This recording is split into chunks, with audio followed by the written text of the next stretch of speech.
ได้ยินข่าวสาวทาขอ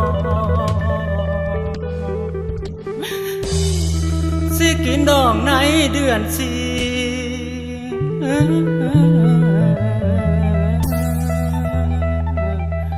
ข่าวบอกสายในมือนี้เลยกินข้าวกะบ่ลง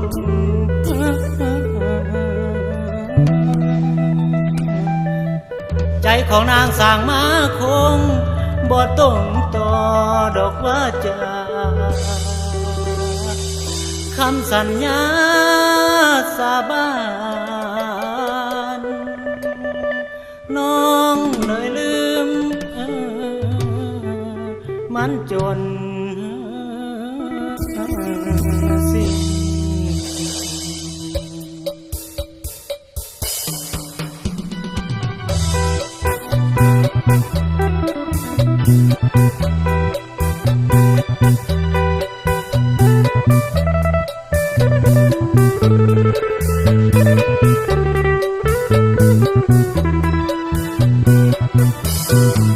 เขามาบอกข่าวว่าแฟนเฮานั้นจะแต่งงานผู้น่าสงสารก็คือผู้ชายคนนี้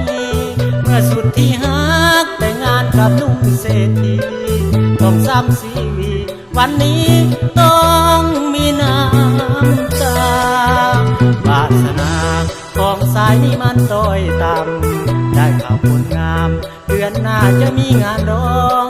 ออกไม่หกคำเดือนสี่แม่นงานเนื้อทอง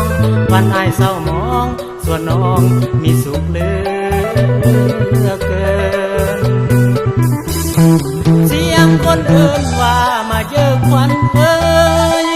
เขาแห่เคยส่วนตัวเฮานั้นแต่เรายกจอกขึ้นน้ำตาไหลยาวยาวลืมให้เมาให้ลืมความเก่าไปเลยเคยเป็นแฟนกันคงลืมแล้วน้องเงินให้บ่พอสาวท่าขอน้องจึงเปลี่ยนใจคงคาดบ่ถึงว่าวันหนึ่งจะมาทำลายคำสัญญาไว้ก็คิดว่าจะลืมกันเห็นเจ้าแต่งงานเข้าพักผ่อนมีความสุขส่วนอายมันทุกข์หัวใจถึกทรมานน้องมาลืมสิ้นทุกอย่างที่มีให้กันเขาเป็นเศรษฐีมีเงินสร้อยแหวนมามันส่วนตัวอายนั้นทุกวันต้องกินน้ำตาสาวทะโคเจ้าสร้างใจดำมาลืมคำให้ว่าสาวทะโคเจ้าสร้างใจดำมาลืมคำให้ว่าลืมสัญญาวันที่มีใบพันมาคนตัวบ้านเขาซาคุณดีคนตัวบ้านเขาซาคุณดีมีค่าดอกหลายแสนแฟนเงินล้านแต่งงานแล้วน้อน้องแล้วน้อน้อง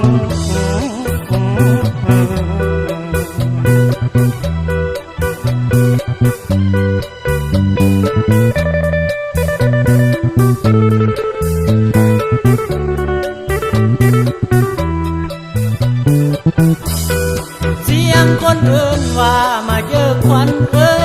ยเขาแห่เคยส่วนตัวเฮานั้นดื่มแต่เหล้ายกจอกขึ้นน้ำตาไหลยาวยาว